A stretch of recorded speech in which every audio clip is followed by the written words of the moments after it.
Hello students, time academy में आपका स्वागत है। आज हम लोग स्टैंडर्ड 10 का एक चैप्टर जिसका नाम है ट्रिग्नोमेट्रिक उसके बारे में पढ़ेंगे। तो सबसे पहला जो है वो ट्रिग्नोमेट्रिक है क्या, इसके बारे में देखते हैं। आप अगर कभी कुतुब मीनार देखने के लिए गए होंगे तो और आपसे कोई कहे कि बिना इसका हाइट जो है, बिना हाइट को मेजर किए हुए हाइट बताना है, तो क्या बता सकते हैं? किसी ऊंचे बिल्डिंग जिसका हाइट आपको पहले से नहीं पता है और उसको नीचे से बताना है, एग्जैक्ट बताना है कि ये कितना मीटर इसका हाइट है, तो क्या आप बता सकते हैं? तो इस तरह से किसी भी, या तो हम ऊपर से किसी ऑब्जेक्ट को, किसी ऊंचे बिल्डिंग से हम लोग किसी ऑब्जेक्ट को नीचे की ओर देखते हैं और बताना है कि वो जो कितने डिस्टेंस में है, तो क्या बताया जा सकता है बिना मेजर किए हुए? तो हाँ, इसका आंसर है बताया जा सकता है। और वो लेंथ बताने में जो है वो ट्रिग्नोमेट्रिक का बहुत बड़ा रोल है।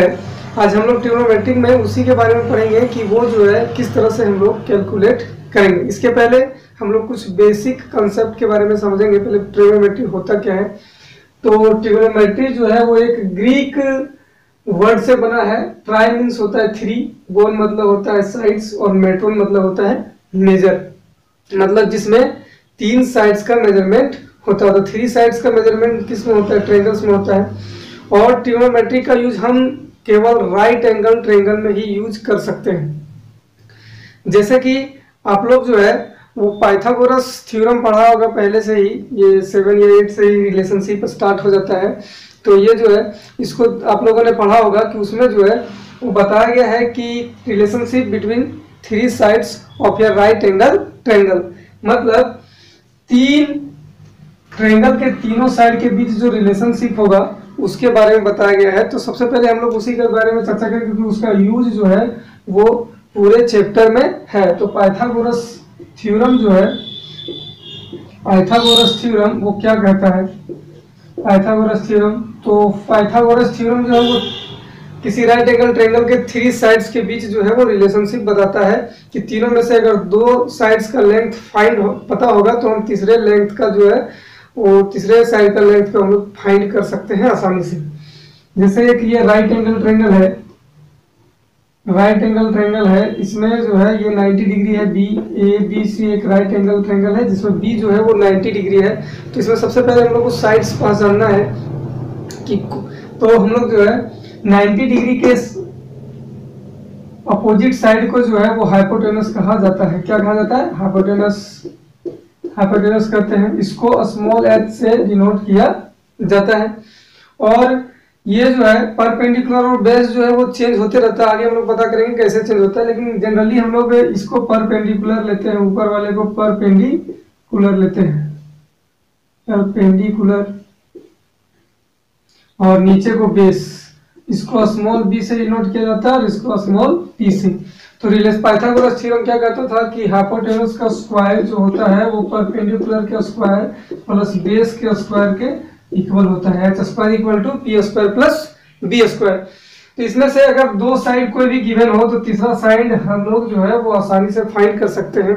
कभी एच और पी दिया हो तो बी फाइंड कर सकते हैं, जिससे तीन फार्मूला डिराइव हो जाएगा। अगर एच फाइंड करना चाहे तो under root P square plus B square, और अगर पी फाइंड करना हो तो अंडर रूट पी फाइंड करना है तो बी इधर आकर के एच स्क्वायर के साथ क्या हो जाएगा? माइनस में हो जाएगा, H square minus B square. अगर बी फाइंड करना हो तो under root H square minus P square. तो ये हम लोग जो है अगर दो साइड गिवन होगा तो हम लोग तीसरा साइड जो है वो पाइथागोरस थ्योरम के हेल्प से हम लोग इसको फाइंड करते थे। अब जो है अब हम लोग आते हैं कि ट्रिग्नोमेट्रिक में क्या क्या रूल्स हैं। सबसे पहले इसमें जो है वो क्या है कि हाइपोटेनस तो कभी चेंज नहीं होता है। हम लोग उसको तो तुरंत पता कर सकते हैं कि परपेंडिकुलर के सामने वाले साइड्स को हम लोग जो है, साइड को जो है वो हम लोग हाइपोटेनस कहेंगे। लेकिन बेस और परपेंडिकुलर जो है वो उसमें चेंजेस होते रहता है। तो हम लोग पहले पहचानेंगे कि परपेंडिकुलर कौन सा होगा और बेस कौन सा होगा। एबीसी एक राइट एंगल ट्रायंगल है जिसमें एंगल बी जो है वो 90 डिग्री है। तो ये कंफर्म है कि ये और सी जो होगा वो एक्यूट एंगल होगा। एक्यूट एंगल मींस जो 90 डिग्री से कम होगा। तो अगर ये एंगल गिवन हो, इसका एक एक्यूट एंगल गिवन रहेगा, ट्रेंगल जो है राइट एंगल ट्रेंगल में 90 डिग्री के अलावा एक और एंगल जो है गिवन होगा, और हम लोग उसको मान लेते हैं, उस एंगल को क्या मान लेते हैं, थीटा। क्या मान लेते हैं, थीटा। थीटा लिखने का तरीका ये है कि क्यू जैसे लिखते हैं वैसे ही होता है, केवल उसका जो है वो ये जो पूछ निकला रहता है वो इसमें नहीं निकालते हैं। तो ये थीटा है, थीटा किसी एंगल को रिप्रेजेंट कर रहा है। थीटा मीन्स कोई angle 30 degree, 40 degree, 50 degree, 60 degree, तो एक एंगल गिवन रहेगा, या तो 30 डिग्री, 40 डिग्री, 50 डिग्री समथिंग कुछ भी गिवन रहेगा एक एंगल।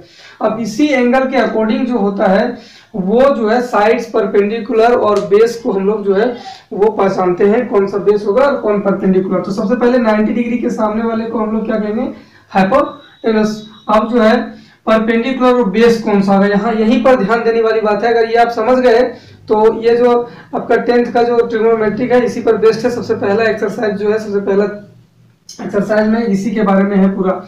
तो हाइपोटेनस तो कभी चेंज नहीं होता, ये तो कांस्टेंट रहता है। अब इसमें जो है बेस और परपेंडिकुलर कौन होगा, तो जो भी एक्यूट एंगल गिवन होगा उस एंगल के लिए, सी के लिए जो है, इस सी एंगल के लिए परपेंडिकुलर उसके अपोजिट साइड क्या होता है, और उसका जो एडजेसेंट साइड होता है उसको हम लोग क्या लेते हैं, बेस। अगर ये एंगल गिवन रहेगा तो ये हो जाएगा परपेंडिकुलर, ये हो जाएगा बेस। लेकिन अगर एंगल यहाँ दिया रहे थीटा, तो कौन होगा परपेंडिकुलर और कौन सा होगा बेस, तो ये जो है ये हो जाएगा हाइपोटेनस 90 डिग्री के सामने, वो तो कभी चेंज नहीं होता है, 90 डिग्री के सामने हाइपोटेनस होता है। अब इसमें जो है परपेंडिकुलर कौन सा होगा, तो बता सकते हैं, हाँ एकदम बता सकते हैं, क्योंकि जो एंगल एक्यूट एंगल जो गिवन रहेगा उसी के अपोजिट साइड्स को हम लोग परपेंडिकुलर लेते हैं, और इसको हम लोग, इसके एडजेसेंट साइड जो बच गए एक, उसको हम लोग बेस लेंगे। तो यहीं पर पहचानना, जो भी एंगल गिवन होगा उसी के अपोजिट साइड को परपेंडिकुलर कहा जाता है, और जो उसके एडजेसेंट में होगा उसको बेस कहा जाता है। तो ये सबसे पहले याद रखना है कि जो भी एंगल गिवन होगा उसके सामने वाले को परपेंडिकुलर और एडजेसेंट को बेस। इसमें ये एंगल गिवन था इसलिए ये परपेंडिकुलर और एडजेसेंट को बेस। हाइपोटेनस तो कभी चेंज नहीं होता, उसको तो हम लोग आसानी से कर सकते हैं, हाइपोटेनस 90 डिग्री के सामने वाले को करते हैं। तो ये तो पहचानना था। नेक्स्ट जो है, नेक्स्ट है वो है ट्रिग्नोमेट्रिक रेशियोज। ट्रिग्नोमेट्रिक रेशियोज तो ये 6 टाइप्स के होते हैं, और 6 टाइप्स के क्या क्या होते हैं ये देखना है हम लोग। तो सबसे पहले 90 डिग्री के सामने वाले को हाइपोटेनस, अगर ये एंगल गिवन है थीटा, ये एंगल गिवन है, सी एंगल जो है वो गिवन है थीटा समथिंग 30 डिग्री 40 डिग्री कुछ भी, तो सामने वाले को परपेंडिकुलर और उसका एडजेसेंट वाले को क्या कहते हैं, बेस। तो 6 ट्रिग्नोमेट्रिक रेशियोज कौन कौन से हैं थोड़ा सा समझेंगे। सबसे पहला जो है वो साइन थीटा, इसका ये शॉर्ट नाम है, इसका फुल नेम हम अभी आगे बताएंगे। साइन थीटा इक्वल टू होता है perpendicular by hypotenuse, perpendicular by hypotenuse. तो ट्रिग्नोमेट्रिक ये जो है रेशियो जो है ये क्या बताता है, ट्रिग्नोमेट्रिक जो है रेशियो जो है ये रिलेशनशिप बताता है। जैसे पाइथागोरस थ्योरम में हम लोग देखे थे कि 3 साइड्स के बीच रिलेशनशिप था, कोई 2 साइड गिवन होता था, तीसरा साइड हम लोग फाइंड कर लेते थे आराम से।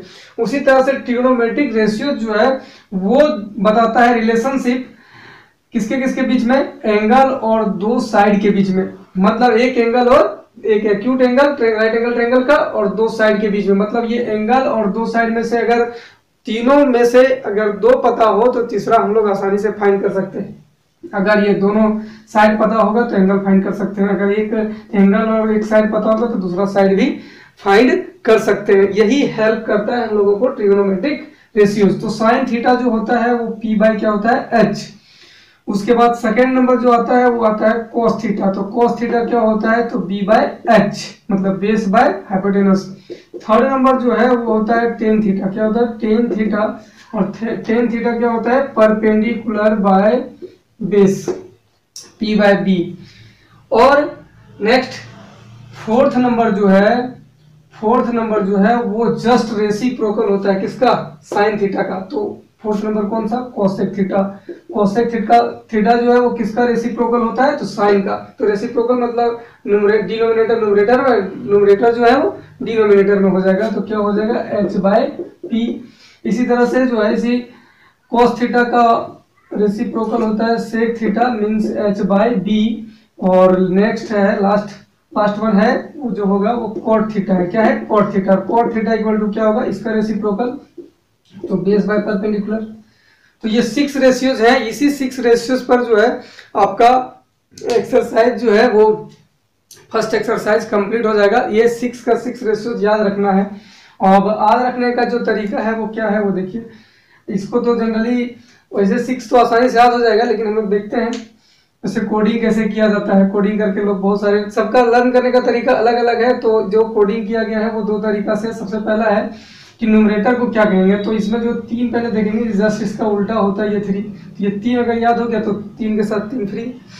तो इसमें देखते हैं परपेंडिकुलर है, तो ये है क्या, सबसे पहला कोडिंग है न्यूमरेटर का। देखते हैं पी है, बी है और फिर क्या है पी। तो इसमें है पाकिस्तान भूखा प्यासा, और डिनोमिनेटर क्या है एच एच बी। क्या है एच एच बी। डिनोमिनेटर क्या है एच एच बी। तो एच एच बी मीन्स क्या, तो हिंदुस्तान, हिंदुस्तान जो है हिंदुस्तान हरा भरा। इस तरह से भी याद रखते लोग, पाकिस्तान भूखा प्यासा, हिंदुस्तान हरा भरा। या तो दूसरा कोडिंग ऐसे भी को याद रखते हैं कि पंडित बद्री प्रसाद, न्यूमरेटर पहले पंडित बद्री प्रसाद हरी हरी बोल। तो आप एज यू विश जैसे याद कर सकते हैं। तो इस तरह से इसका जो है वो 6 रेशियोज है। 6 रेशियोज को जो है इसी के हेल्प से हम लोग एक्सरसाइज कंप्लीट करेंगे। इसको लर्न करना कंपलसरी। अगर ये लर्न नहीं है तो एक्सरसाइज जो है समझ में नहीं आएगा, इसलिए इसको सबसे पहले लर्न करेंगे। आप चाहे तो इसका स्क्रीनशॉट भी कर सकते हैं।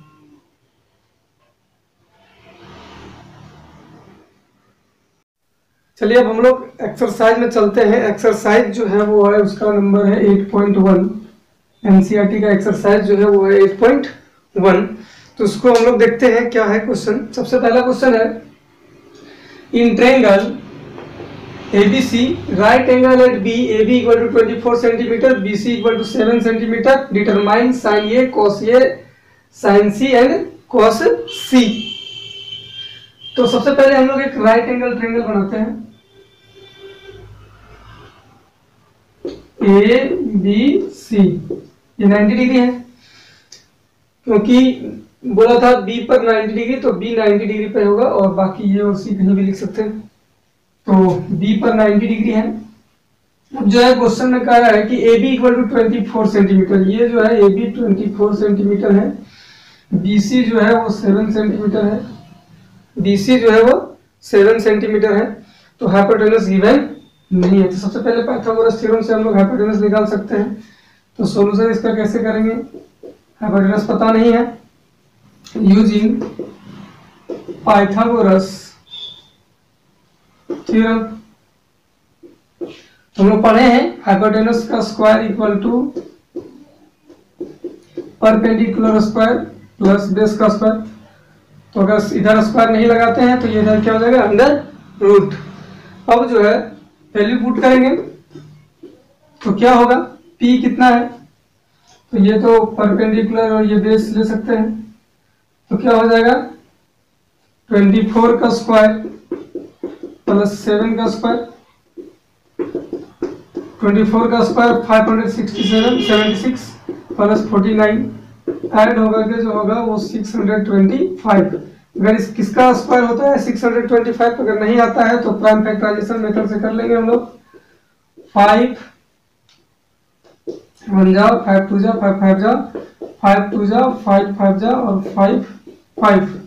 तो लिख सकते हैं इसको 5 इंटू 5 इंटू 5 इंटू 5। 4 5 के लिए जो है वो पेयर में लगाएंगे तो हो जाएगा 5 इंटू 5, दैट मीन्स 25 सेंटीमीटर। हम लोग को पता चल गया कि AC कितना होगा 25 सेंटीमीटर। अब जो है यहां तक तो हम लोग कर लिए। अब सबसे पहले बोला है साइन ए कोस ए फाइंड करने के लिए। क्या फाइंड करने के लिए बोला है, साइन ए कोस ए, मतलब जो एंगल है वो ये दिया हुआ है। कौन से एंगल के बारे में बात कर रहा है, इस एंगल के लिए। तो इस एंगल के लिए बात कर रहा है तो हम लोग इस एंगल को कैसे, अब इस एंगल के लिए हम लोग सोचते हैं कि परपेंडिकुलर कौन होगा। तो ये एंगल गिवन है, इसके अपोजिट वाले को P कहते हैं।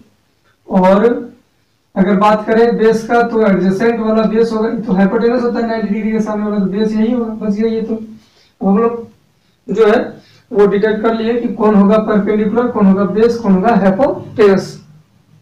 अब सबसे पहले साइन ए, तो साइन ए हम लोग फॉर्मूला पढ़े हैं, फर्स्ट नंबर सॉल्व कर रहे हैं। साइन ए इक्वल टू होता है परपेंडिकुलर बाय हाइपोटेनस। तो perpendicular by hypotenuse that means क्या हो जाएगा, परपेंडिकुलर कितना है 7 और हाइपोटेनस कितना है 25। यही हो गया फाइनल आंसर साइन ए का। साइन ए इक्वल टू आ जाएगा 7/25। तो इसका कोई यूनिट नहीं होगा क्योंकि रेशियो है। Cos A means base by hypotenuse. Base कितना है, तो बेस होगा 24। ये एंगल के लिए बात कर रहे हैं ना, तो ये एंगल के लिए जो होगा बेस होगा 24, बी लिखेंगे 24, और हाइपोटेनस कितना होगा 25। तो 24/25। अगेन सेकंड नंबर जो क्वेश्चन है वो साइन सी, दैट मींस अब जो है यहाँ पर समझना है कौन से एंगल के बारे में बात कर रहा है, एंगल सी का। तो एंगल सी के बारे में बात कर रहा है तो परपेंडिकुलर और बेस जो है वो चेंज हो जाएगा। अगर इस एंगल के बारे में हम लोग बात करेंगे, सी के लिए बात करेंगे अगर हम लोग, तो सी एंगल के लिए जो होगा वो परपेंडिकुलर हो जाएगा ये, और बेस जो हो जाएगा ये हो जाएगा, क्योंकि हाइपोटेनस कभी चेंज नहीं होता है तो उसको चेंज नहीं करना है। तो ये हो जाएगा बेस, ये हो जाएगा परपेंडिकुलर। अब जो है सो हम लोग साइन सी फाइंड करेंगे। अब हम लोग पता कर लिए बी पी एच कौन कौन सा होगा एंगल सी के लिए। हो सके तो हम एक ही इमेज में जो है वो कर दिए हम लोग, तो आप लोग जो है वो कर सकते हैं अलग अलग स्केच कर करके पी और बी लिख लेंगे तो आसान होगा इसको सॉल्व करना।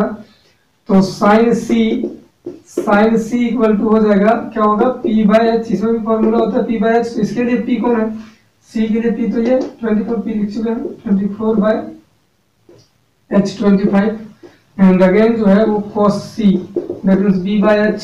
फॉर्मूला पढ़े हैं पीछे, बेस बाय हाइपोटेनस। तो b जो है वो कितना है 7 और हाइपोटेनस कितना है 25। तो इस तरह से हम लोग जो है वो सारा का सारा फाइंड कर लिए, रेशियो जो होना था जो क्वेश्चन में फाइंड करना था। तो इस तरह का हेल्प से हम लोग का दो साइड गिवन था। अगर तीनों साइड दिया रहता तो पाइथागोरस थ्योरम का यूज करने का जरूरत नहीं था, लेकिन तीनों साइड गिवन नहीं था, इसलिए हम लोग पहले तीसरा साइड फाइंड किए, उसके बाद पी और बी सेलेक्ट करके हम लोग कर लिए। तो ये एंगल के अनुसार परपेंडिकुलर और बेस जो है वो चेंज हो जाता है, यही इसमें ध्यान रखना। अगर ये आप ध्यान रखें तो कभी भी रॉन्ग सॉल्व नहीं होगा क्वेश्चन। ये सबसे फर्स्ट टाइप का था जिसमें किसी ट्रायंगल का दो साइड गिवन रहेगा, उसके बाद बाकी सारा रेशियो जो है वो फाइंड करना। सेकेंड टाइप का जो क्वेश्चन है वो देखते हैं। एनसीईआरटी का जो ये 8.1 एक्सरसाइज का सेकेंड नंबर जो क्वेश्चन है वो सेम टू सेम फर्स्ट जैसा ही है। उसमें जो है वो टेन पी और कोड आर फाइंड करना है, पहले फाइंड कर लेना है फिर सब्ट्रैक्ट करना है। आप क्वेश्चन देख सकते हैं, तो सेम टाइप का इसलिए हम नहीं बता रहे हैं। नेक्स्ट टाइप जो है इसमें वो इस तरह का 6 रेशियोज जो हम लोग पढ़े हैं, 6 रेशियोज जो पढ़े उसमें से एक रेशियो गिवन रहेगा और बाकी जो 5 रेशियो बच जाएंगे रिमेनिंग, वो पांचों में से या तो 5 का 5 फाइंड करना रहेगा या तो फिर जो सेलेक्टिव देगा क्वेश्चन में कि कोई भी रेशियो फाइंड करने के लिए तो उसको फाइंड करना है। तो इसी तरह का क्वेश्चन है third number, if sine A equal to 3/4। तो एक रेशियो गिवन है, बाकी हम लोग जो रिमेनिंग 5 बच गया उसमें किसी को भी फाइंड कर सकते हैं। Calculate cos A and tan ए। तो क्या फाइंड करने बोला है, cos ए एंड tan ए, मतलब दो ही रेशियो फाइंड करने के लिए बोला है। तो हम लोग 5 का 5 जो रिमेनिंग बच जाता है वो पांचों फाइंड कर सकते हैं। तो इसको कैसे सॉल्व किया जाता है, इसका सॉल्यूशन देखेंगे। इसका सॉल्यूशन जो होगा वो कैसे होगा, तो गिवन है sine A equal to 3/4। Sine A equal to क्या है, साइन ए इक्वल टू 3/4। अब जो है वी नो दैट, हम लोग लेकिन जानते हैं क्या, साइन ए इक्वल टू क्या होता है बी पी बाय एच। पीछे देखे थे हम लोग क्या होता था पी बाय एच, मतलब परपेंडिकुलर बाय हाइपोटेनस। अगर कंपैरिजन करें तो पी के प्लेस पे कितना है 3 और एच के प्लेस पे कितना है 4। देयरफॉर हम लोग कर सकते हैं कि p इक्वल टू 3 और h इक्वल टू 4। लेकिन यहाँ पर ध्यान देना है कि जो वैल्यू है इसके साथ एक कांस्टेंट मल्टीप्लाई करके लिखते हैं। तो मान लेते हैं वो कांस्टेंट क्या है, क्यों, क्योंकि हो सकता है कोई भी रेशियो होगा, मान लेते हैं 12/16 है, कोई भी नंबर होगा, ये एग्जैक्ट पता नहीं ना कौन सा साइड है, कैंसिल करके इसका रेशियो लिखा हुआ है। तो ये 3/4 लेकिन एग्जैक्ट में था 12/16। तो ये पता हम लोग को नहीं है कि वो नंबर्स कौन से थे, क्या उसका लेंथ था, इसलिए हम लोग कांस्टेंट को मल्टीप्लाई करते हैं। अगर कांस्टेंट नहीं मल्टीप्लाई करेंगे इस तरह के रेशियो में तो रॉन्ग हो जाएगा। इसलिए रॉन्ग हो जाएगा क्योंकि कौन सा एग्जैक्ट लेंथ उसका था, परपेंडिकुलर कितना था, 12 सेंटीमीटर था और हाइपोटेनस 16 सेंटीमीटर, बहुत सारा वैल्यू हो सकता है जो कैंसिल होकर के 3/4 आएगा। तो ये सिंपलेस्ट फॉर्म में, इसलिए हम लोग इसको जो है वो के लेकर के चलेंगे। अगर इस तरह का क्वेश्चन रहेगा, पीछे जो फर्स्ट क्वेश्चन था उसमें उस तरह का करने का जरूरत नहीं क्योंकि वो इंडिविजुअल रूप से उसका साइड दिया हुआ है। तो हम लोग परपेंडिकुलर हो गया 3 के और h हो गया 4 के। अब समझ ना रखिए कहाँ से आया, क्योंकि उसका रेशियोज में है, इसलिए हम लोग जो है वो के लेकर के चलेंगे। तो 3 के 4 के, p और h दिया हुआ है, p और h दिया हुआ है तो हम लोग को बेस फाइंड करना है। तो यूजिंग पाइथागोरस थ्योरम, तो b इक्वल टू क्या होगा, पीछे देखे हैं हम लोग, √h² माइनस p²। तो h कितना है, h जो है वो है 4k, तो 4k का square minus p means 3k का स्क्वायर, तो क्या हो जाएगा 16k का स्क्वायर माइनस 9k का स्क्वायर। अब जो है वो हो जाएगा कितना, 7k स्क्वायर।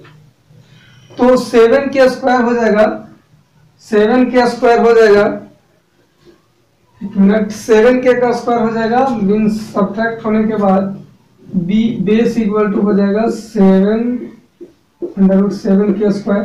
तो 7 का अंडर रूट पॉसिबल नहीं है इसलिए √7 ही लिखेंगे, बट हम लोग k को बाहर कर सकते हैं क्योंकि स्क्वायर में है। तो क्या हो जाएगा, बेस इक्वल टू √7k। अब जो है वो हम लोग फाइंड करेंगे, क्या क्या फाइंड करना है, कॉस। एंगल चेंज नहीं है इसलिए फिगर बनाने का जरूरत नहीं है। एंगल अगर यहाँ चेंज रहता, बी लिखा रहता, दूसरा एंगल लिखा रहता, तो हम लोग फिगर बना के फिर उसके अनुसार जो साइड चेंज होता है, परपेंडिकुलर, बेस और हाइपोटेनस, उसके अनुसार लिखते। लेकिन एंगल जो है वही है, इसमें भी ये है, इसमें भी ये है, इसमें ये है, इसलिए कोई टेंशन की बात नहीं है। तो कॉस ये इक्वल टू जो होगा वो क्या होगा, तो कॉस ये इक्वल टू जो होगा वो होगा b/h, फॉर्मूला हम लोग जानते हैं। तो b कितना है अपने पास, b जो है वो √7k। हाइपोटेनस कितना है, तो हाइपोटेनस जो है 4k, कैंसिल हो जाएगा, तो √7/4 और 10 ये जो होगा वो क्या होगा, तो परपेंडिकुलर बाय बेस होता है फॉर्मूला। परपेंडिकुलर कितना है, तो परपेंडिकुलर जो है वो 3k है और बेस कितना है, तो बेस जो है वो अपना √7k है, k से k कैंसिल, 3/√7। तो ये जो है दो फाइंड करना था, दोनों रेशियोज हम लोग फाइंड कर लिए। तो ये दूसरा टाइप का क्वेश्चन है जिसमें रेशियो गिवन रहेगा एक और बाकी जो रेशियोज बच जाएंगे उसको फाइंड करना रहेगा। इसमें एक तरह का और क्वेश्चन है, यहाँ एंगल चेंज नहीं है लेकिन किसी किसी क्वेश्चन में जो है वो एंगल चेंज है, तो उसको कैसे सॉल्व करेंगे उसको देखते हैं। इसका स्क्रीनशॉट आप ले सकते हैं। तो इसी तरह का जो क्वेश्चन है वो आपका 4 नंबर में भी वही है, गिवन 15 cot ये इक्वल टू 8 फाइंड साइन ये एंड सेक ये। तो cot ये इक्वल टू 8/15 हो जाएगा, सेम टाइप का क्वेश्चन है।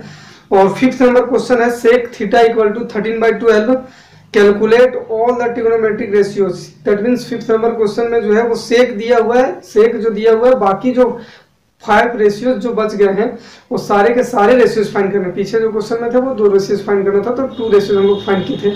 इसमें जो है वो पांचों का पांचों रेशियोज जो है वो फाइंड करना है, तो आप फाइंड कर सकते हैं। नेक्स्ट टाइप जो है इसमें वो है 6 नंबर। क्या है, 6 नंबर। 6 नंबर क्वेश्चन जो है वो 2 तरीके से बनता है। एक जो है वो सिमिलरिटी मेथड से है, तो सिमिलरिटी अगर चैप्टर 6 ट्रायंगल चैप्टर पढ़ेंगे हम लोग तब उसमें देखेंगे। अभी जो है फिलहाल जो शॉर्ट मेथड है वो हम बता रहे हैं, उससे देखेंगे। तो सबसे पहला है if angle A and angle B are acute angle such that cos A equal to cos B then so that angle A equal to angle B, angle A equal to angle B. तो सबसे पहला है ए और B कैसा है, acute angles. तो एक triangle हम लोग लेते हैं, ट्रायंगल लिए, ट्रायंगल इधर बनाते हैं। ये क्या बोला है, ए और बी एक्यूट है, तो ए और बी इधर होगा 90 डिग्री के पास, नहीं लिखेंगे बी, तो ये 90 डिग्री, इसको कुछ भी दे सकते हैं। एबीसी ऐसा नहीं बोला कि एबीसी एक ट्रायंगल लेना है, लेकिन ए और बी एक्यूट होना चाहिए, तो ए और बी एक्यूट के प्लेस पे है। अब जो है वो गिवन क्या है, तो गिवन जो है वो है cos A equal to cos B, cos A equal to cos B।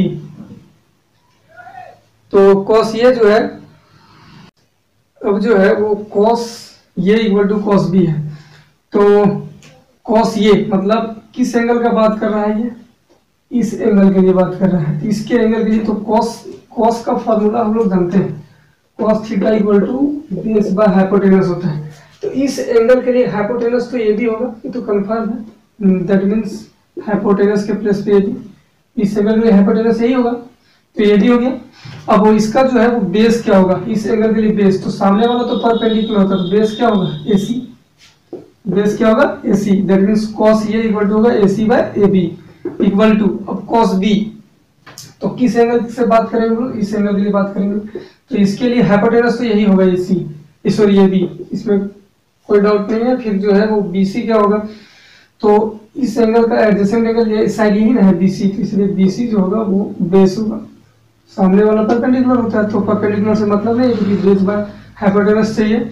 अब दोनों तरफ से AB क्या हो जाएगा कैंसिल, तो क्या बचेगा AC equal to BC, AC equal to क्या हो जाएगा BC, दैट मीन्स ये जो AC है वो किसके इक्वल होगा BC के, अब BC के इक्वल होगा तो क्या होगा, जब अपोजिट साइड इक्वल होते हैं तो अपोजिट एंगल भी इक्वल होता है। तो AC के अपोजिट कौन है, अब AC के अपोजिट एंगल कौन है B, तो angle B equal to BC के अपोजिट एंगल ये, देयरफॉर कर सकते हैं angle A equal to angle B। तो इस तरह से जो है जो प्रूफ करना था वो हो गया, angle A equal to B show करना था तो हम लोग शो कर दिए। और इसका जो भी क्वेश्चन बचे हुए हम लोग नेक्स्ट वीडियो में देखेंगे। अगर आप इस चैनल पर नए हैं तो चैनल को सब्सक्राइब जरूर करें। Thank you.